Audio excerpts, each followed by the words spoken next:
बारिश की बूंदें धरती पर बरस रही थीं, जैसे आकाश खुद रो रहा हो। सड़कें चमकदार हो गई थीं और हवा में नमी भरी थी, जो हर सांस को गहरा बना रही थी। शहर की इस व्यस्त सड़क पर, जहां लोग भागते दौड़ते थे, दो अजनबी खड़े थे, एक पुरुष और एक महिला, जिन्हें नियति ने उसी पल में उन्हें एक दूसरे से मिला दिया।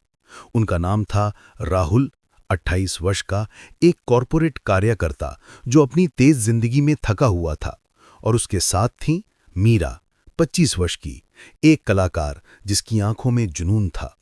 वे दोनों एक ही बस का इंतजार कर रहे थे, लेकिन किस्मत ने खेल खेला, बस छूट गई। राहुल ने घड़ी देखी और ठंडी सांस ली। अरे, यह बस तो चली गई, उसने कहा, अपनी आवाज में थोड़ी निराश छिपाते हुए।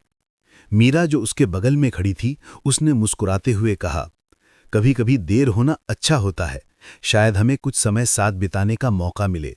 उसकी आवाज में एक कामुकता थी जो बारिश की तरह धीरे धीरे फैल रही थी। वे दोनों एक ही छतरी के नीचे खड़े थे, जो राहुल के हाथ में थी। छतरी छोटी थी, इसलिए वे करीब आ गए। उनके शरीर एक दूसरे से स्पर्श कर रहे थे और बारिश की बूंदें उनके चेहरे पर गिर रही थीं। मीरा की साड़ी गीली हो रही थी, जिससे उसके शरीर के वक्र स्पष्ट हो रहे थे। राहुल की नजर अनजाने में उसकी ओर गई। उसकी आंखें नीली थीं और बाल गीले होकर उसके चेहरे पर गिर रहे थे। आपकी आंखें, वे इतनी आकर्षक हैं, राहुल ने धीरे से कहा, अपनी आवाज को कामुकता से भरते हुए। मीरा हंस पड़ी। और आपकी, वे जैसे आग जला रही हैं। बारिश ने उन्हें और करीब ला दिया। छतरी के नीचे उनके हाथ स्पर्श कर रहे थे और हवा में एक इलेक्ट्रिसिटी थी जो उनके शरीर को गुदगुदा रही थी। वे सड़क पर चल पड़े, एक दूसरे के साथ बातें करते हुए। राहुल ने बताया कि वो शहर में नया है और मीरा ने कहा कि वो एक पेंटर है जो भावनाओं को कैनवस पर उतारती है। मैं हमेशा से ऐसी कहानियां बनाती हूं जहां प्यार अचानक आता है, मीरा ने कहा, अपनी आंखों से राहुल को देखते हुए। राहुल ने उसका हाथ पकड़ लिया। तो शायद हमारी कहानी आज शुरू हो गई है। बारिश तेज हो गई और वे एक खाली बस स्टॉप पर पहुंचे। अगली बस आने में समय था, लेकिन एक खाली बस वहां खड़ी थी। शायद कोई ड्राइवर भूल गया था। चलो अंदर चलते हैं, यहां से हम बारिश से बच सकते हैं, राहुल ने कहा और मीरा ने सहमति में सिर हिलाया। वे बस में चढ़ गए। अंदर सीटें खाली थीं और हवा में नमी थी जो सब कुछ कामुक बना रही थी। बस की खिड़कियां भरी हुई थीं और बाहर की बारिश धीरे धीरे खटखट कर रही थी। राहुल ने दरवाजा बंद किया और अचानक दुनिया बाहर रह गई। मीरा ने अपनी साड़ी का पल्लू ठीक किया, जो अब पूरी तरह से गीला था। ये बारिश, वो सब कुछ बदल देती है, उसने कहा, अपनी आवाज को नर्म रखते हुए।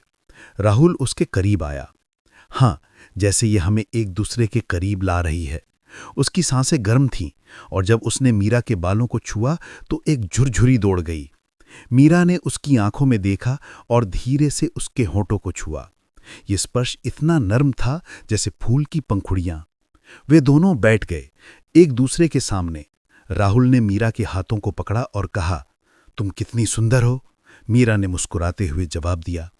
और तुम में कुछ ऐसा है जो मुझे खींचता है। उनकी बातें धीरे धीरे कामुक हो गईं। राहुल ने उसकी कमर को स्पर्श किया और मीरा ने अपनी सांस रोक ली। ये स्पर्श, वो इतना गर्म है, उसने फुसफुसाया। बस में रोशनी कम थी, लेकिन चांद की किरणें बस की खिड़कियों से आ रही थीं जो उनके शरीर पर पड़ रही थीं। धीरे धीरे राहुल ने मीरा को अपनी ओर खींचा। उसका हाथ उसकी पीठ पर गया और वे उसके गीले कपड़ों को महसूस कर रहा था।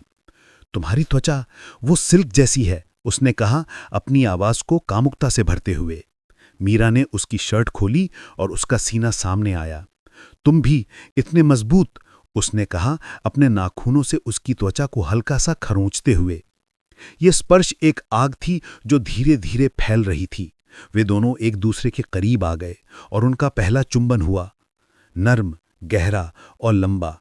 मीरा की जीभ राहुल की जीभ से मिली और वे दोनों एक दूसरे को चख रहे थे।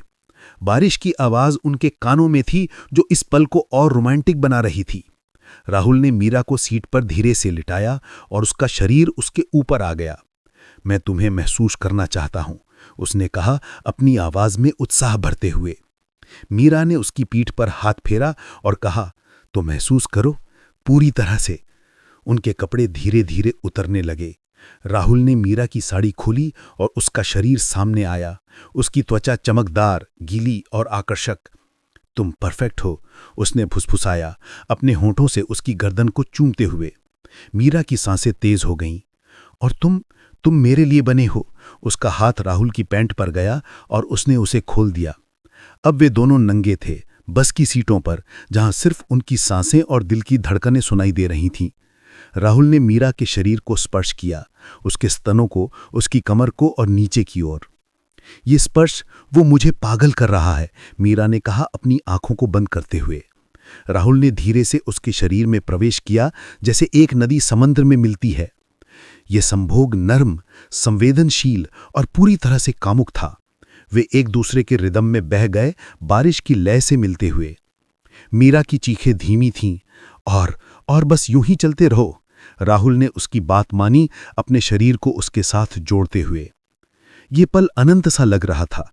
उनकी हर सांस में कामुकता थी, हर स्पर्श में जुनून। मीरा ने राहुल को कसकर पकड़ा और वे दोनों चरम पर पहुंच गए, एक साथ, जैसे बिजली गिरती है। उसके बाद वे एक दूसरे से लिपटे रहे, सांसें संभालते हुए। ये अद्भुत था, राहुल ने कहा, अपने होंठों से मीरा के माथे को चूमते हुए।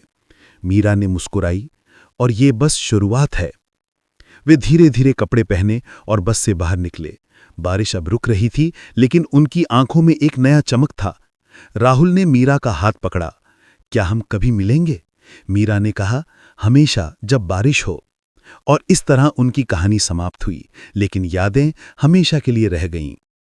इसी तरह की रोमांटिक स्टोरी के लिए लव मजा पेज को फॉलो करें।